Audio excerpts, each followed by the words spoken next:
things. Very warm welcome to everyone. We're glad to have you here. It's actually, I have very sad news at the beginning. It's actually the last time we're hosted by DWF in these offices. I know. So previous panels.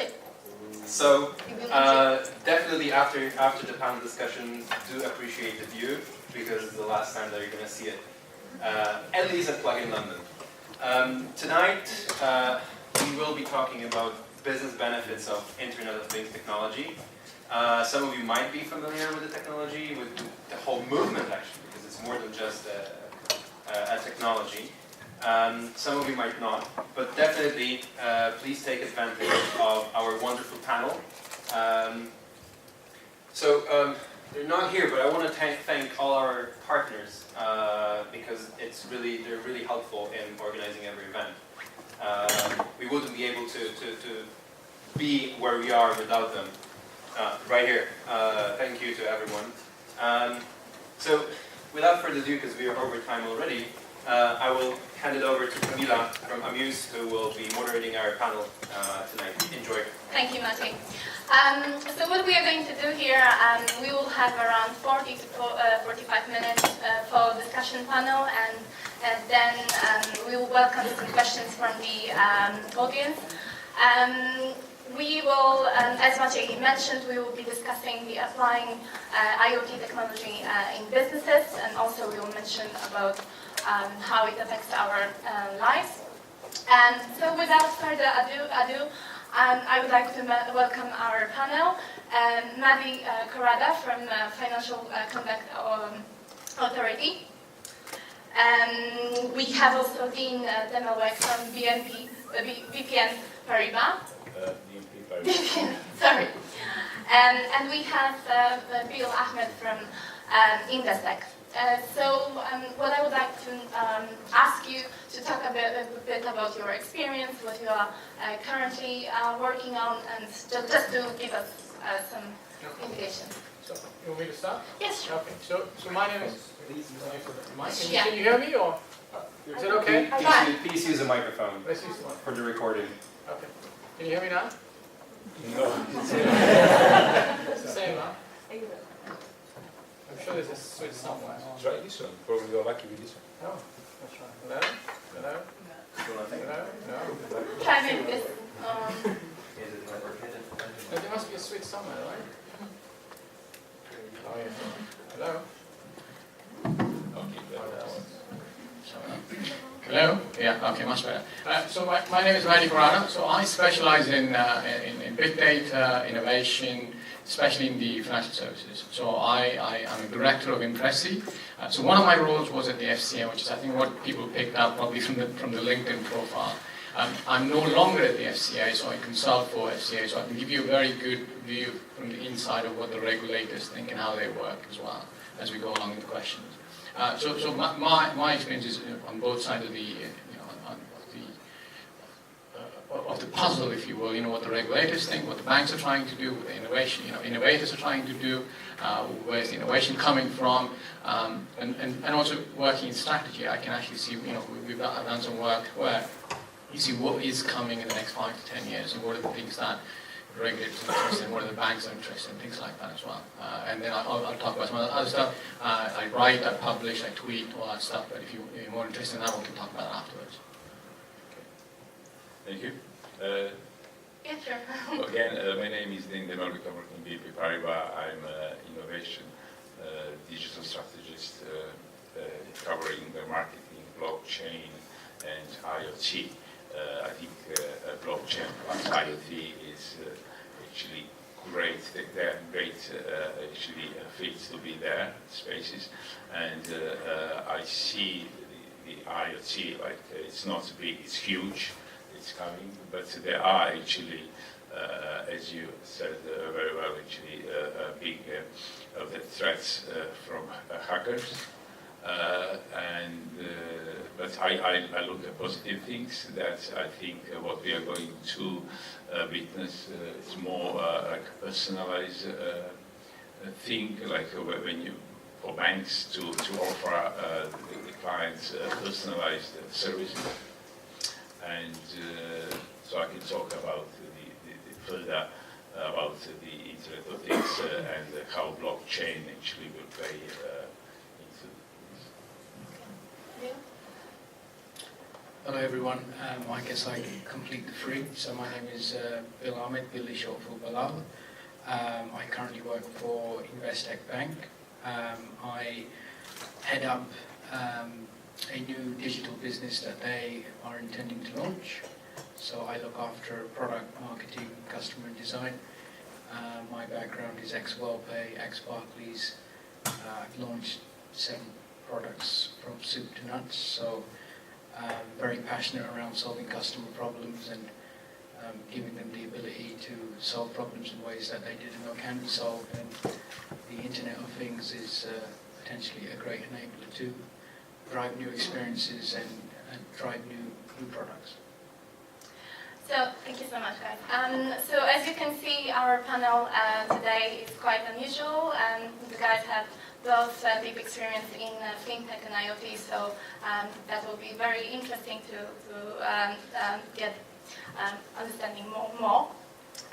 So, for those who don't already know what IoT is, it's a great network of connected things, which is devices and also people.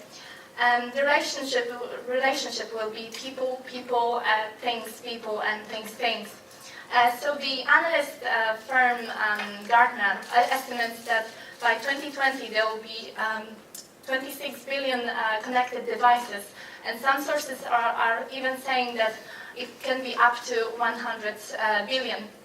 So I like these numbers, but before we get more excited, we have to understand what are the challenges of scaling IoT.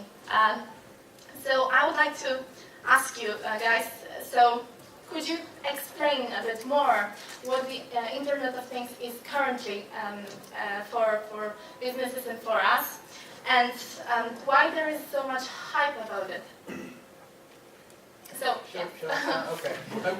So I think what will be very interesting is, we did a piece of work, it's almost 2 years ago. This is a forward-thinking piece at the regulator, where they're looking at every technology that's going to affect the financial services industry, right? So they need to know what's coming, so they can do something about it. They can regulate, they can keep an eye on it, things like that. I have to say, IoT didn't really feature in that. It was listed. But when we did the impact analysis and we said, what are we looking at? Is that going to make a huge impact to the way we're going to do things right now? It didn't at all. There were other things that came in, like machine learning, blockchain came in. Blockchain was obviously listed separately. Blockchain definitely came in, distributed ledger systems, things like that. The cryptocurrencies definitely came in, things like that. But I think IoT brings all of these things together, all of these kind of tech together, and then does something with it, and that's why it probably didn't feature in that. And at that time, we actually used a list of things that Gartner produced as part of the hype cycle, and that's how we went about it. So it was very interesting for me, now sitting almost 2 years afterwards, sitting here and looking at this. Kamila was asking about, what are the challenges that the IoT faces? I think some of the challenges can be fixed with the tech that we have, which is the amount of data that you collect. A lot of data you collect, so that's why big data is very related to it. So you collect a lot of data points. What do we do with that? The other thing is I think we were briefly speaking before, is the security of it. If you're able to collect data and you're actually wirelessly or putting it through the cloud, what is the security that you have? I think there's a lot of opportunities there.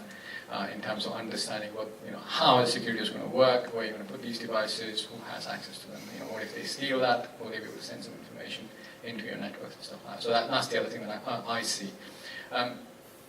Well, I'll pass it on to everybody can. Sure, because we will discuss it. Yeah. Sorry, okay, I'll add to this. Yeah. What I like actually is about, again, I like very much personalization actually. And I read recently that if clients receive a personalized message, that it's 20 times likely to buy.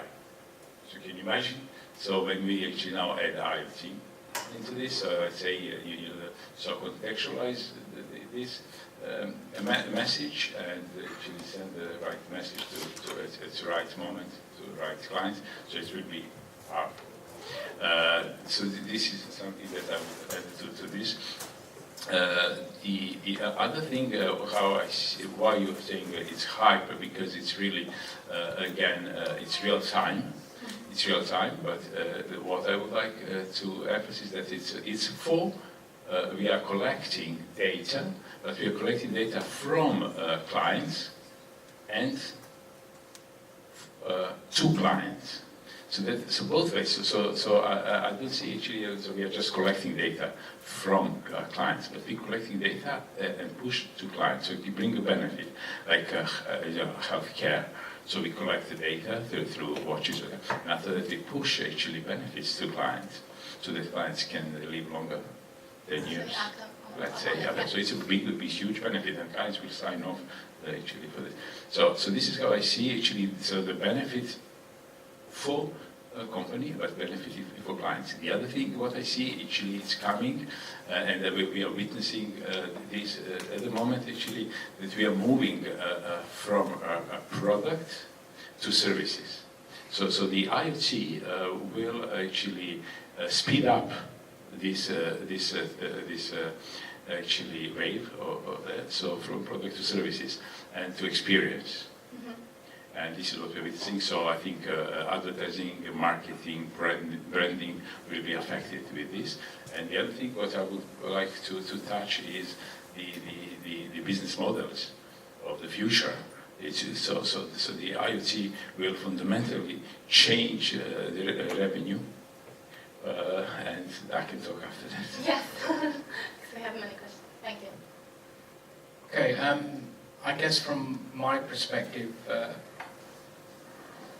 IoT is not really new. RFID chips have been kicking around for the best part of 20 years.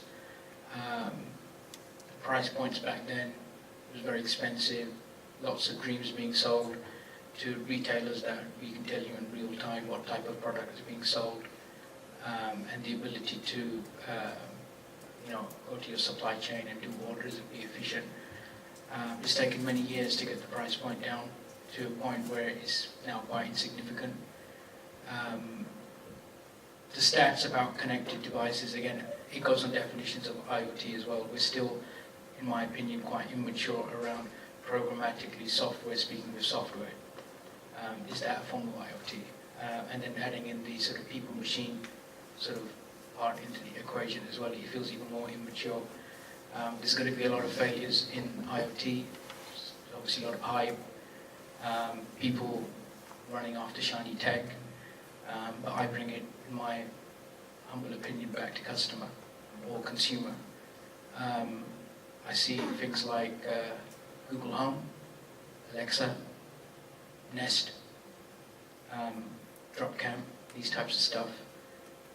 They're kind of taking a sort of very practical use case and trying to drive a more enhanced experience. So I'm lucky enough to have 3 Nests in my house, and it adds significant value. I can have my upstairs 27 degrees and downstairs 18 degrees. I have sort of visualization of consumption of my energy. I'm being more efficient, I'm saving money off my bills. And these are sort of things that are very sort of practical and meaningful for people to start to embrace this type of new technology. And where I see the excitement for me is things like Alexa and Google Home, where they try to sort of connect, things that we do in our everyday lives, but making things even more simpler. So knowing what the traffic is, or if there is a train delay, or throwing things up on particular TV screens that have Chromecast. So these types of applications of Internet of Things, I think, is going to be the beginnings where people start to figure out how it can be used, people start to embrace it. That's how you drive scale. If it's grounded around real world stuff, then there's definitely going to be a rise in the usage of it. Great examples, Bill. So most of you have heard of smart homes, which is like the most famous example was intelligent fridge, which is supposed to order food when it's low in stock. Or one of my favorite examples of IoT in automotive is self-driving cars in Tesla. I don't know if you've seen it today. They published one of their videos with Tesla, one of their latest Tesla cars driving some urban, very complicated like urban places, where the actual driver was there just for legal purposes, but he wasn't touching the wheel. And it was just brilliant, perfect parking, perfect analyzing what's around the car. So even reading the parking information, if the car can park there, it will. If this is for disabled, it won't go. So it's just amazing how it evolved over the years. Sorry, so lots of things. Question for you guys. So can you tell me how big impact it has on, like you mentioned already a bit, but how big impact it has on our everyday lives right now? Because we expect a lot from IoT, but what actual average person gets from IoT, and what business industries do you think are now heavily experimenting with IoT? So let's start randomly now. Okay, I'll tell you about financial. Yes, so firstly, where we are now. So I think we are now in one stage, which is like centralized. So that means actually what we've got client and we've got server. So it's just one idea. So we are still not talking about machine to machine. So we need one more Chilean enabler, which is like distributed P2P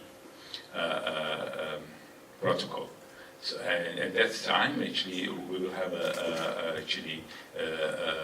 M2M, machine-to-machine economy. So I think that where we right now, we are in this central is the economy, which is actually still talking just client to server.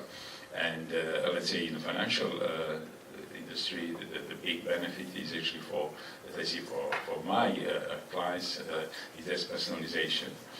So what we're seeing actually, again, we contextualize that. So when the clients actually come to the branch, that we know actually marketing material or to push for that particular client. Is it investor? So we can actually say, okay, so this client is investor, and we can at that time actually push it through our distributed network. So actually, because of the GPS location, so how we, as I said, it's still not machine to machine, so we are pushing. But it's, as you know, so I think one more thing to say is actually what we need. We need to see this as this IoT as a stack. We've got a physical device, and after that we've got sensors, we've got actually how we communicate that, and after that we got data analytics, and after that we got services. So if you look at it like that, so in that case we can actually talk, the implications of this. And so I think sensors, we are now talking about sensors, as we said. So sensors we've got in we've got in a car, sensors, so that so insurance, so it can be dynamic.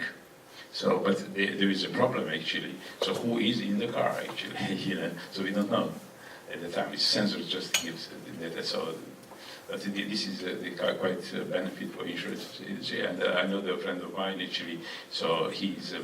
We can solve it with fingerprints or something. Yeah, but still needs So, but friend of mine actually he's in blockchain actually. He developed the tool actually that again. So when you're running or something like that, so because of your phone is always with you, so that actually this data peer-to-peer goes to a blockchain platform, and after that actually the insurance actually is quite sure that this is your data and this kind of thing. So this is what we need, and this is probably what regulators will actually demand for us actually to how to protect the data that we are going to share.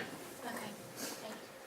Yeah, I agree with that. So actually, I was working on advising a startup. It was in the lighting industry, in the IoT space.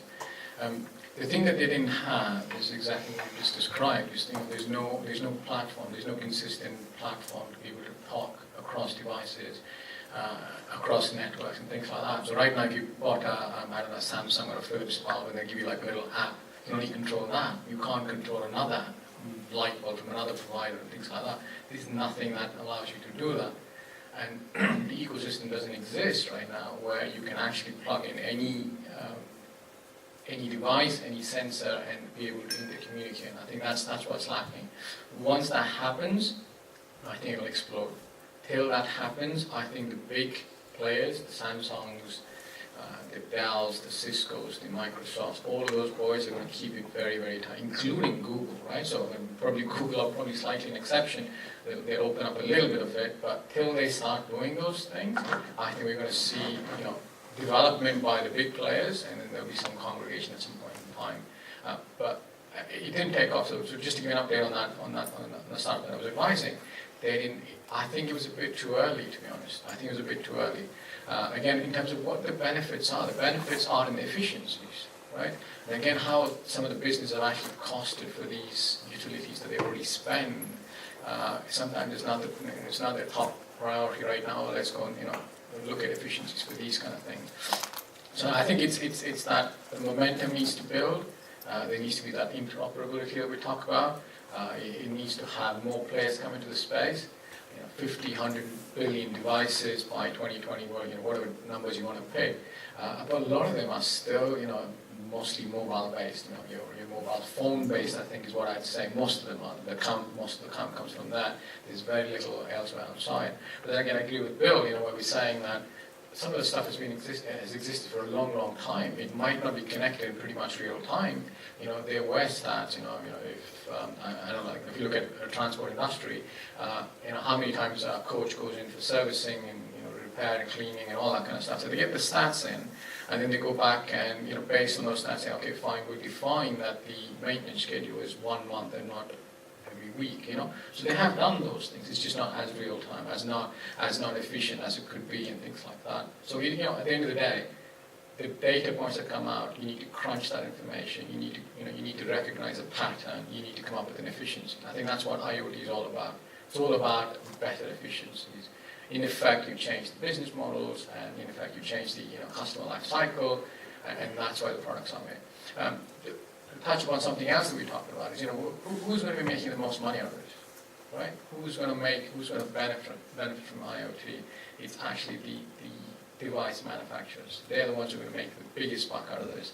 Next will be the app developers who build apps and things like that, which is what part of that, the lighting startup that I talked about. They're trying to build a platform and then provide apps for anybody to come in and build on that system. It was a fairly big ask, and I think that's part of the problem why it didn't take off. Probably now, I would say in about 6 to 12 months is the right time for that kind of a thing. It needs a little bit more coming together of minds and things like that. So I'd say the device manufacturers, you can see that Amazon doing a little tie box and a little dash. The dash thing that they come up with. Just those device manufacturers will make the most money. Next will be app, and then after that will be the guys who crunch the data, everything, analytics, big data, you name it, so on and so forth. Okay. Can you just frame the question again? Okay, actually there was some different questions. So okay, it's enough. Yeah, sure. So actually you covered my next question, which was about what should we do. You can actually talk a bit about that. The main problem for scaling IoT is infrastructure fragmentation. So we have systems legacy, we have interoperability, that's a tough word. But we don't have one centralized platform where all devices can talk to each other and talk in this common language. So do you think, or do you know what could be done to help into like getting those devices together and to talk. Or not nice, easy question. No, this is. Look, I mean, again, my view is that there isn't going to be a panacea, you know, umbrella platform for everything to talk to everything. It, in my opinion, just won't happen. I mean, if you look at the large corporates, traditional companies, they have legacy systems, infrastructure. You know, the banks, any of the big five have high thousands of systems that don't talk to each other. They have to open, right? Like there is this legislation coming up, like PSD2. PSD2 Yes. is forcing the banks to open up their crown jewels in sharing transactional account payment details. That's going to be enforced in the next, I think, 3 years. You know, my pragmatic head is saying, will the banks be ready for it? I don't know. Will they be fined? Possibly. Can they pay? Absolutely. So, you know, these things are there to drive and instill innovation, but ultimately, great thinking needs to be matched with great execution. So, and I think the big five banks will find that very difficult. But on your point on this sort of how does everything talk to each other, I think the pressure has to come from customers. So if these innovative companies, the sort of usual suspects of Amazon and Google, if they can start to drive momentum from consumer and businesses in saying that we want this, then they'll almost need to sort of conform to this new level of standard. So this is where I think more of the traditional organizations then will sort of stand up and look and say we need to be part of this or we're going to get killed. It's happening in the fintech space, lots of startups breaking apart the banking value chain. And now the big banks, they're seeing this and they're reacting. You know, whether they're reacting too late is to be seen, but it's that type of shift change which is being driven by the market forces for them to say we need to fix this, and this maybe will then drive interoperability between devices, you know, iOS, Android is starting to happen already. But yeah, I think we should be realistic that it's not going to be one panacea, everything talking to everything. Okay. Dan, Lee, would you like to add? I've got slightly different view on this open API and the banks. Because I'm working in the bank. I think this is a great opportunity for the tech startups. And this is how the banks actually see this as well. So they will, this is my view, that they will actually create opportunity for these new tech startups when banks actually open APIs. And so I see that as a enabler to create a partnership with fintech startups. And if we've got here in audience actually the tech startups, I think it's the IoT actually will be a great opportunity, because how I see it, I see these APIs. Lots of APIs will be, like if your fridge wants to buy spinach in Sainsbury, actually, so who actually is going to receive the payment? So in that case, program it, like we if you're will. using some. Yeah, but so we need to have open API with the bank. So, but who actually? So shall we pay to Sainsbury actually? So what can happen? So one scenario is actually that Sainsbury, Tesco, Waitrose, I don't know the other names, actually got an API with Fridge, and they Fridge pay them with across API, and the banks actually can be like a platform where we got all these actually APIs, like a Sainsbury's API. So in that case, the bank actually manage the money and everything, yes, but the payments go through Sainsbury. through APIs. So this is a possibility. Another possibility what I like is the decentralization, so that they become like a platform for those things, because it's going to be, what you said, 26 billion devices. So 26 billion devices. So can you imagine now, actually, when they start actually buying things or whatever, so it will be trillions of transactions. So it's not possible for banks to handle this. So I think bank as a platform can.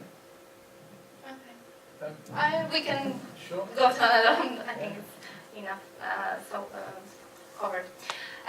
So, like, let's talk about other challenges. And you mentioned before about data security. How is security and privacy safeguarded across billions of connected devices? And is there, like, obviously there will be, where there is the money, there will be some criminals. So how can we prevent, or what is being done to prevent from stealing the data from billions of devices? Okay, I'll say this in the beginning. I'm not a security expert per se, but I think if you look at it again, I'll go back to what we said. The ecosystems are being built up again by the big players in the market, right? And because there's no platform to actually build that security, and what I call is you need a standard, right? So if there's a payment standard, and that's what SWIFT and the international bank transfer, they implement a standard.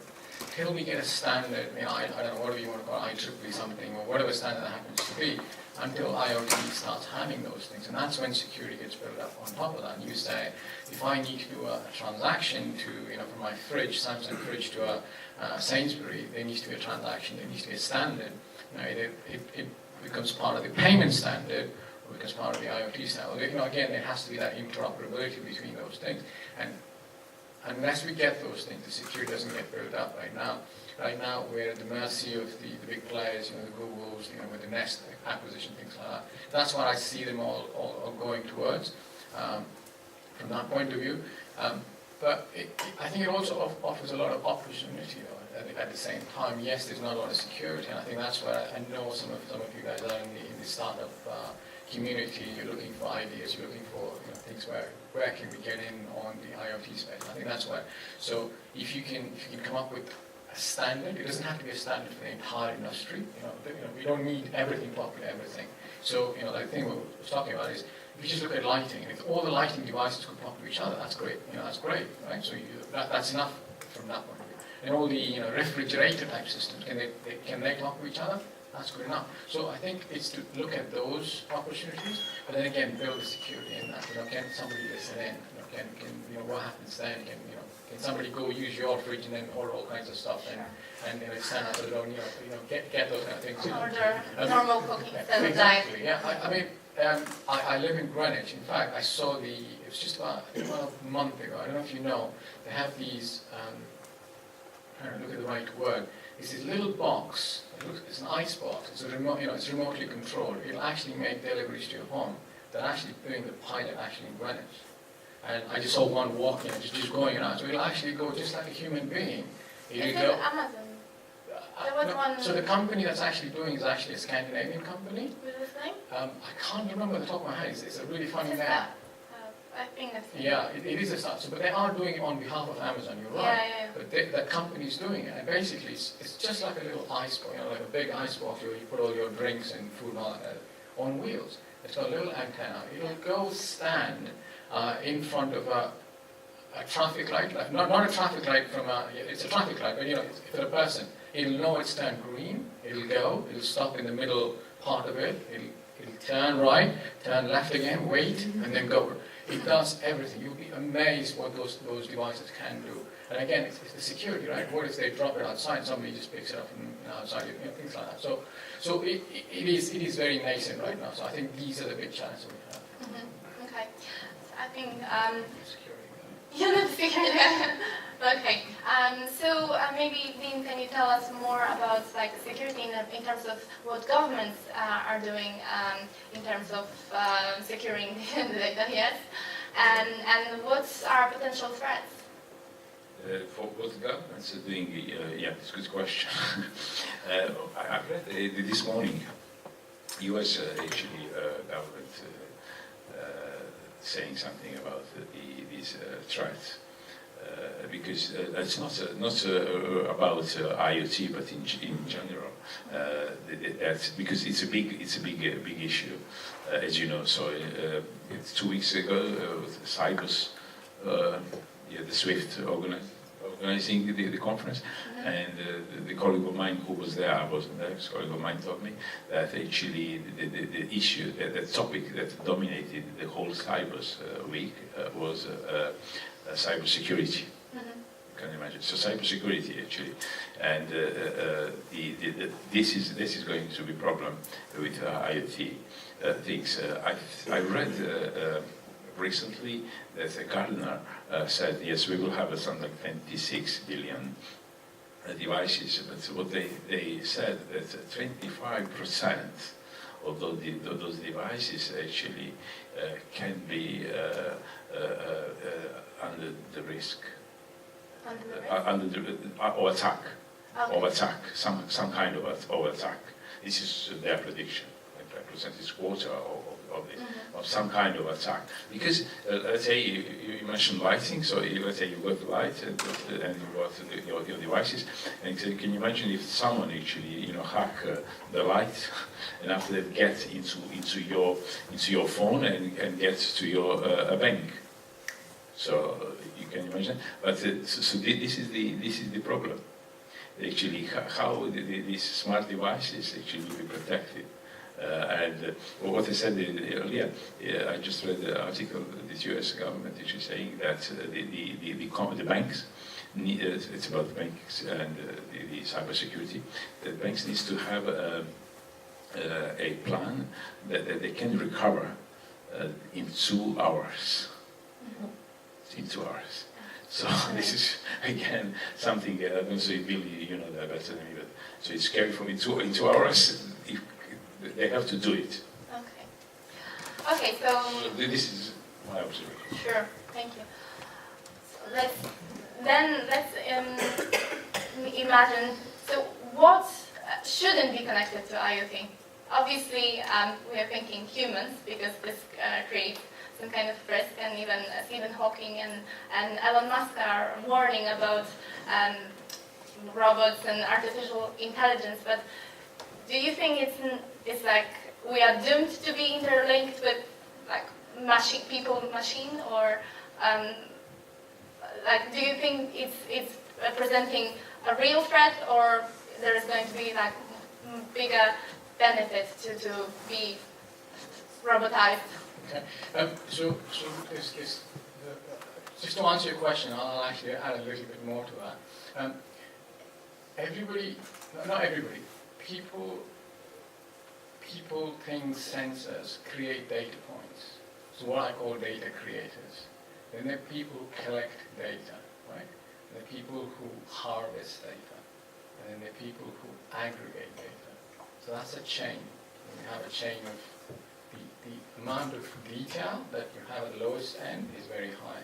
As it goes higher and higher up the chain, it's more refined and things like that. So the players you see at the top are the big Googles and the Amazons and those guys. So they aggregate data points from all over the place. And that's how the whole chain works. In each level where you come in is where you can actually see new operators coming into play, where you're creating. To answer your question, a person can be a data point, a data creator, so can a sensor, so can your phone, so can a robot or a bot, whatever that happens to be. So anything that is having some kind of an interaction, anything that's doing something can generate a data point. So the long answer that I'm giving you, the answer is yes. Anything can do it, and more and more you'll actually start seeing that. That's what you'll see. So if your device is out there, it's already sensing the temperature, it knows where you are, it knows your location, things like that. But if people are more happy to actually share that information and say, well, actually, that's fine, you can go and look at it, but don't tell me that it was me. But that's good enough from a crowdsourcing point of view to say, hey, actually, in the 31st floor in the walkie-talkie building, the temperature is like this. So where do we happen to be? Could be outside. So, it's easier to do those kind of things. And it's just about that in terms of creating data points. So I think, answers anybody can. And I think when we talk about, Stephen Hawking and all those guys, you'll see more and more of it, a lot more of it. And I think there was a really funny thing that, there's a Guardian, I can't remember, what other jobs are you going to lose, people are going to lose, all these bots and whatnot.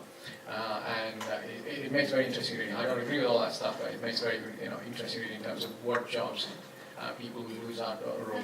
That's my next question, actually. So, would you like to add anything, Bill, or? Yeah, I'll add to this point. I don't want to turn it into sci-fi. Okay.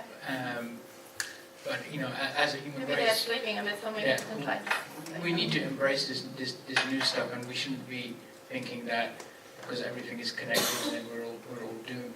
Yeah. But as a sort of side point, you can connect as much things as you like. If people don't embrace it, it will not be used. And we've got to sort of, if you look at the practicalities of here and now, the whole notion of sharing data and then using it to help a consumer or an organization is still in a very sort of baby stage. For instance, if you look at UK SMEs, they always have cash flow problems. Would they be willing to share their accounting data if they use Xero or Sage to banks to say that if I have a cash flow problem, can you give me a product instantly? Now, actually changing a consumer or business behavior to embrace something new is very, very difficult. They feel intrusive. You know about my business. I don't want to show you this stuff. But at the same time, they want money. So there's going to be somewhere down the line where someone will figure out that value exchange, where because something is connected, because you're parting away of some data, you're getting some more value in return, and then you're willing to make that trade. So I think as we sort of progress in trying to figure this out across all industries and all verticals, someone's going to be able to figure out where you'll be able to sort of share your connected or integrated of something. The data is the exchange, the result is value, and you can go ahead and do your stuff. And we're sort of seeing embryonic sort of proof points where things like Google Maps, you're happy to share your location. You want to go to the walkie-talkie tower, I don't know how to get there, I'm willing to share that, bang, I get to where I want to go. So things like this I see getting more advanced, where you'll be able to sort of share more personal, sophisticated data to sort of help whatever you're trying to sort of figure out with. Okay. Would you like to add anything? Because my next question will be about actually the influence and the effect of IoT on social aspects, which is like job losses. So, so what will happen in terms of job skills and like people losing jobs? Because IoT makes devices and robots more intelligent. So I've read recently that a digital skills select committee reported to the House of Lords in February estimated that 35% of UK jobs would be lost due to automation within next 20 years. And a big Dutch bank, probably you've heard of it, ING, already let go almost 6,000 their people. They exchanged it with machines. It cost them $2 billion, but in the long term, they are hoping to get huge savings. So it was part of their digital transformation. So what do you think, how do you think it will evolve in terms of our jobs, how they will be affected? I'm an optimist, and I believe that the machines actually can't take our jobs as long as we doing right jobs. So if How do you know it? How do you know what So- the right so job will be? this is- Some jobs yeah. don't exist yet. And so if if we actually learn every day new skills, the one thing actually what I like to say that we are humans, we like to learn, and we can learn. Machine learning on the past data, okay? But we want what we actually we read the book and we conceptualize. Machines can't conceptualize, they are getting better in it. but they can't make a concept. So they can okay. But you let me say, so they can predict something based on the data. Data needs to be 100% accurate, which they can't. But We don't have neither 100%. do humans. No, but the human, what I'm saying actually, you, me, we've got the deep, I studied something regarding creativity, how people actually conceptualize. And as I said, actually, you do that based on your experience. Yeah? So machine doesn't have experience. Because, so what machine learns, so this is why we're saying machine learning. So we learn, we teach machine, we train machine based on past data that we collected. It's the same with us. No, but this is what I'm saying. If we think right jobs, so what we need to do, we need to change educational system. So this is what I'm saying, the right job. So we need to learn differently, not actually to train people to actually read the books about something what actually been in the past. Yes, it's good to know that. But what you need to teach people to be creative, to conceptualize, to make a new concept based on their experience. And so this is my take.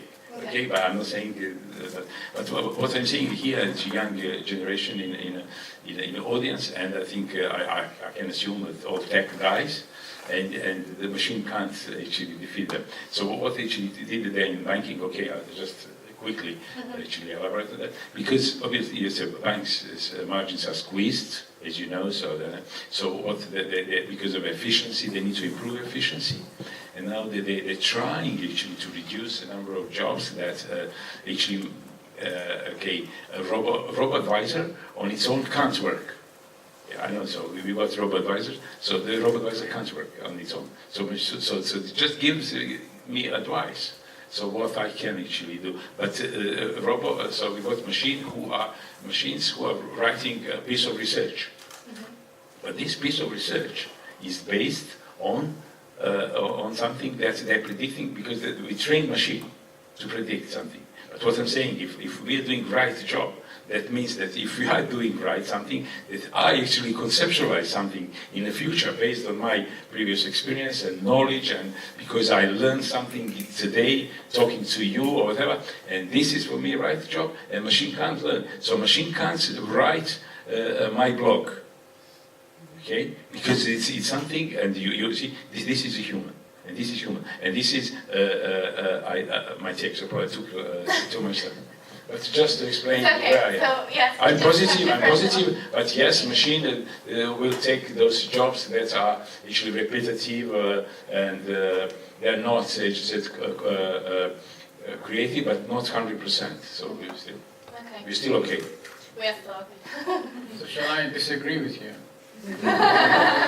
So yes, So I don't know, Kamila, when you're going to get in the audience, as you said, we'll probably get them in at some point. I disagree, actually. And if you go back 200, 300 years, with the industrialization, people used to do each and every task. And you got tools, you got machines doing some stuff, and this question has always been there. It's not a new question that suddenly machines are going to come in, they're going to take over the world, blah blah blah. They'll always be there. They'll have. And again, go back to that value chain, like you said, it'll start probably at the lower end of the repetitive tasks that nobody wants to do kind of stuff.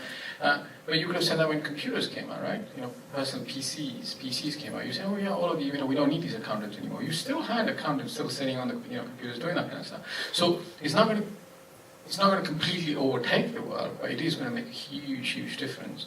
I think the big thing now is that, can you get that tipping point where the innovation and the number of people you want, people who need that, to something that you can quickly automate using the bots. That is, that tipping point is when. But remember, the regulators and the politicians will always be looking to keep people in jobs.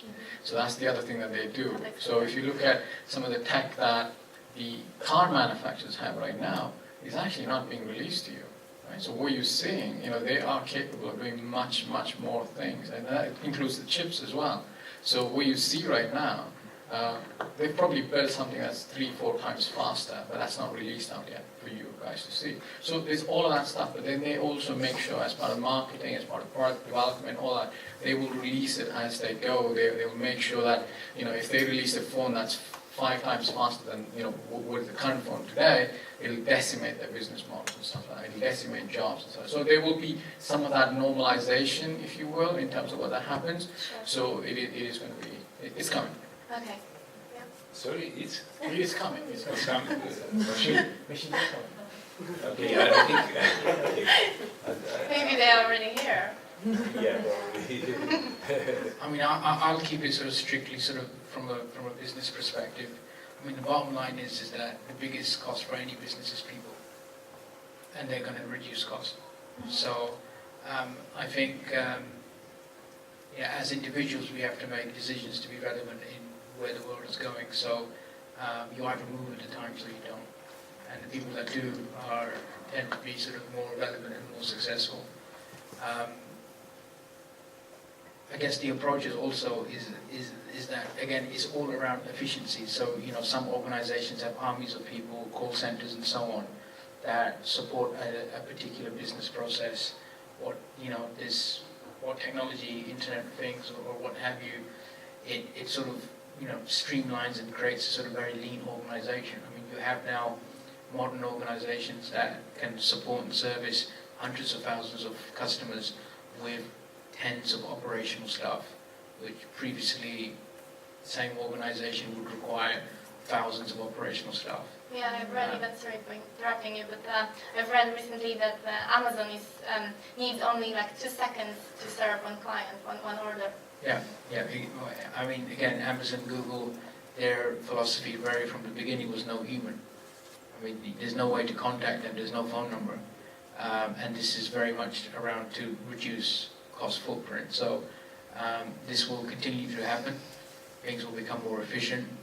Technology will be more prominent. Some organizations will have a no human approach.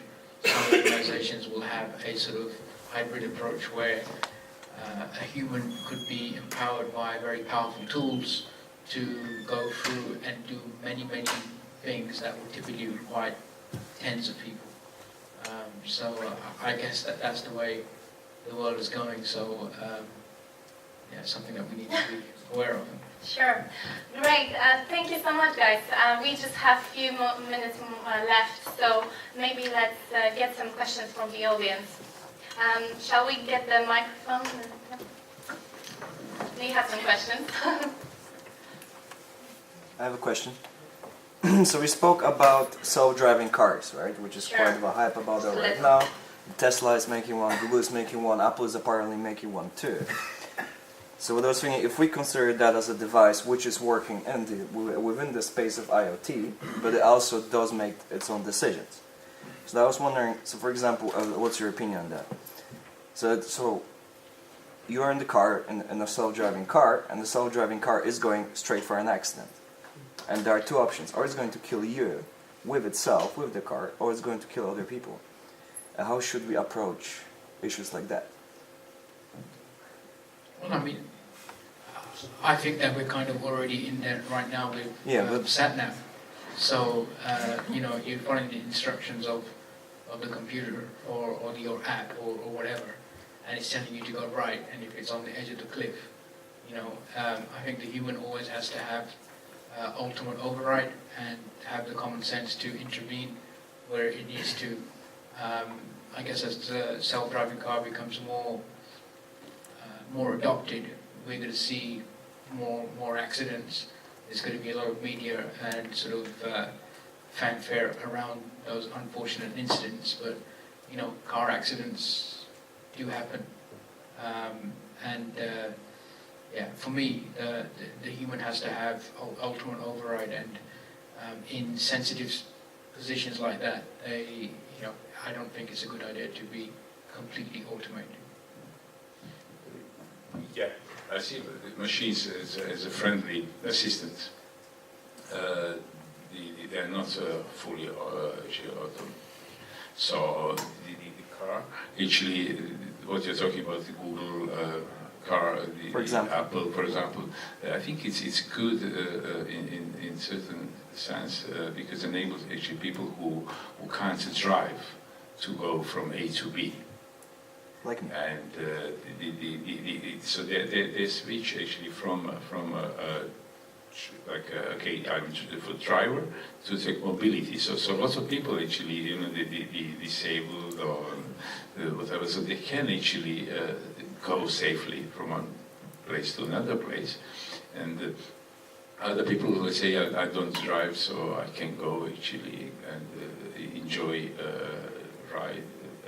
But what you mentioned, it's probably the device being hacked, and that can happen. I saw the thing. I don't know the one video, the one that's in BMW. I don't know. I think so. So been hacked and just straight. So this is the biggest problem actually. And again, so machine learning is actually, so Uber using machine learning heavily, and the other Google car is the other. So but for me the challenge is how to manage the data safely, to store the data safely, that you are 100% sure that the data that you stored is clean. That means that it's really right data. And after that, and how to deal with these hacks. Yeah. But I know that there is technology actually which enables us to quickly upgrade the things. So I say a new version of. Okay, thank you. Because we don't have much time, so we just Mady, would you like? Yeah. By the way, Apple shut down their the car unit. Do you know that? No, I didn't know. Okay. Now you know.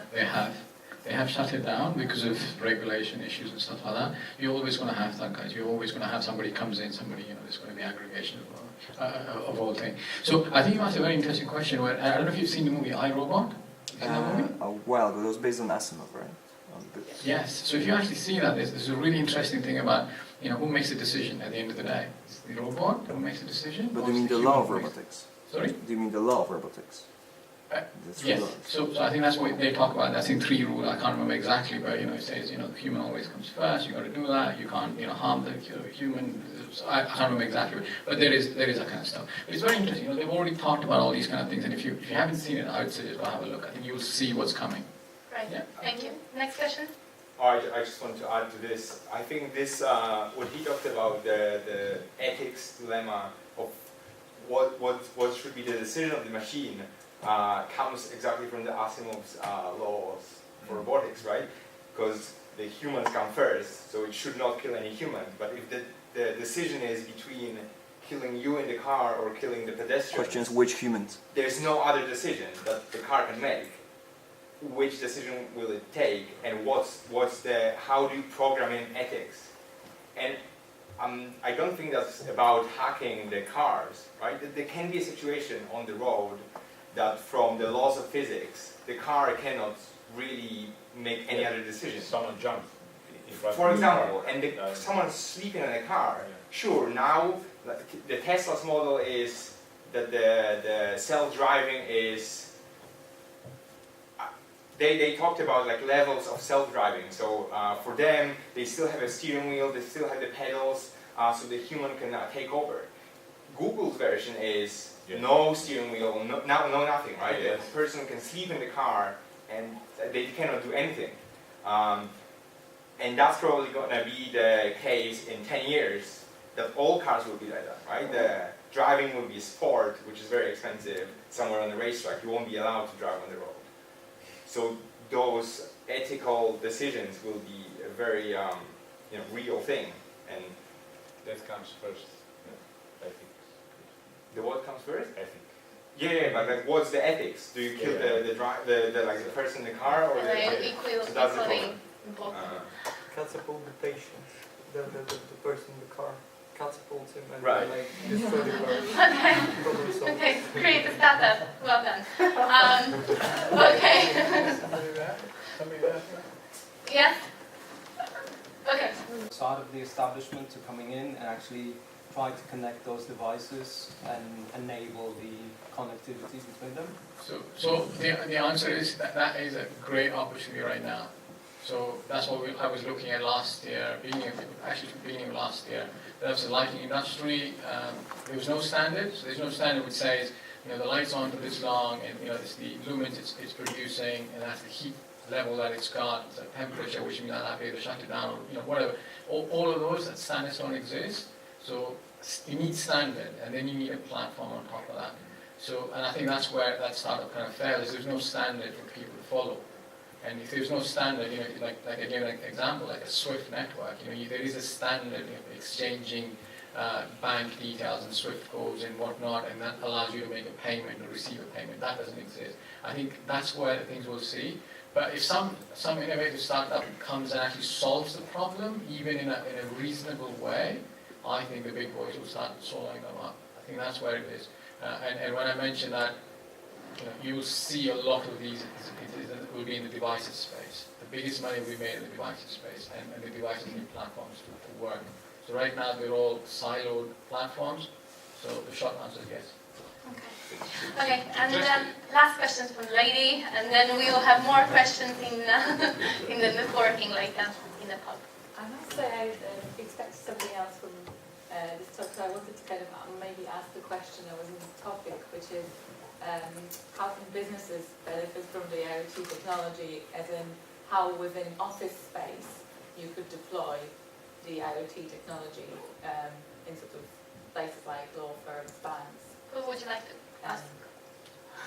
Anyone, the whole panel actually. Okay. So the question, sorry. So the question is, in the office space, how does it work? What kind of industry? How would you deploy it? So say we're in an law firm, how would you sort of... But you actually already have them right now. You have the lighting system. So once we leave the building, all of these lights will switch themselves off. They'll leave the bare minimum. That's already pretty much pre-programmed. So you have those kind of things already in there, right? The other thing that I was just looking at is the lifts as well. Based on how many lifts are working, again, later on in the night, those kind of things, they'll shut down some of those lifts and just leave one or two in the night. But again, if it's peak time, office time, things like that, they want to do some of those. But they're all only adding little bit more sensors. A lot of the stuff, you have lifts on demand right now. So if you see any tall building these days, even including this building, you go and press and say, I want to go 31, they'll already look at the demand supply for that and say, okay, you're going to lift L or lift A and stuff like that. So those kind of things are happening. But is your question in terms of what else is coming? Yes. But is your question about platforms for devices, IoT? No. Well, more sort of how could you improve the office experience already that's there already? So you brought in the lifts. So my experience with the lifts in tall buildings is that if many people want to go to different floors, then they all get into one lift that stops, even though there are six on each floor, even though there are six lifts available. Rather than, to me, the more logical solution would be for one lift to go to this floor and then another lift to send another person to a different floor, from the sort of user perspective. But I was after maybe more, whether there's sort of more development in this space, or whether there's something in BNP Paribas that you develop in that space. This is the bank. Okay. Regarding the lifts, you are concerned with lifts. I think she didn't understand the idea. I see you sitting on the lift. So I saw in our office in Lisbon. They've got it's a huge building. I think 12 but I think 12 stories, and there are lots of people in the building. So what I noticed there, so I think six lifts. and you just actually press where you want to go, travel pro, and after that you got a lift number. And Yeah, this yeah, is how same they thing, go. the same thing So this here. is the same. So this always exists. So I didn't get. Sorry. No, like what kind of benefits you can get? It's mainly like energy spent, how you manage the actual building. So in terms of your office, but then it's just connecting physical space, physical devices, physical objects into internet to generate, to gather data and give you some analysis. I mean, maybe just to sort of answer it from a different way, and I think the internal office use case is actually quite limiting for Internet of Things. If you look at it more from a commercial perspective, if you take retail for instance, so beacon technology now is quite significant in certain outlets.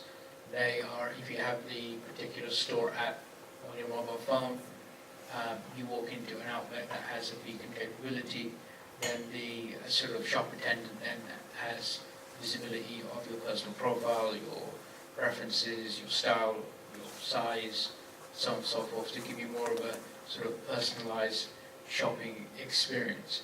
So, there are sort of specific industries that are leading more from a commercial sort of perspective in trying to drive more sales, more personalized experience to be different. And I think if you just look at it from an office perspective, you are limited to just sort of energy and lights and stuff like that, which is all great, but from a business perspective, it's all about making money.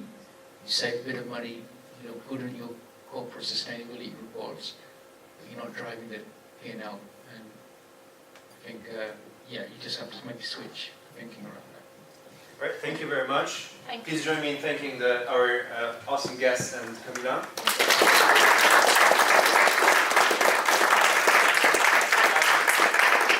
Before we break for networking, I have a few really short announcements. So, Plug is recruiting.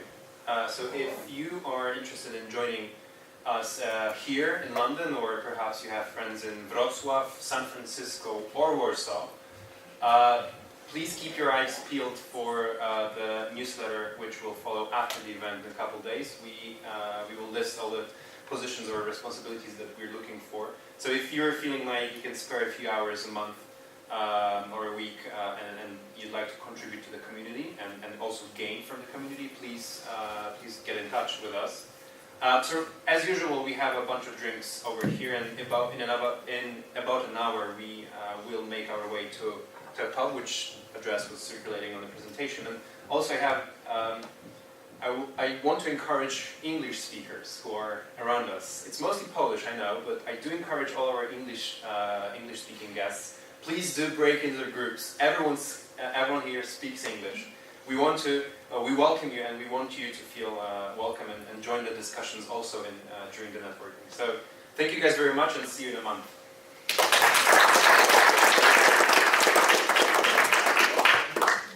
Thank you very much. Some drinks. Thank you. Bye. I got Thank you very much. Thank you so much.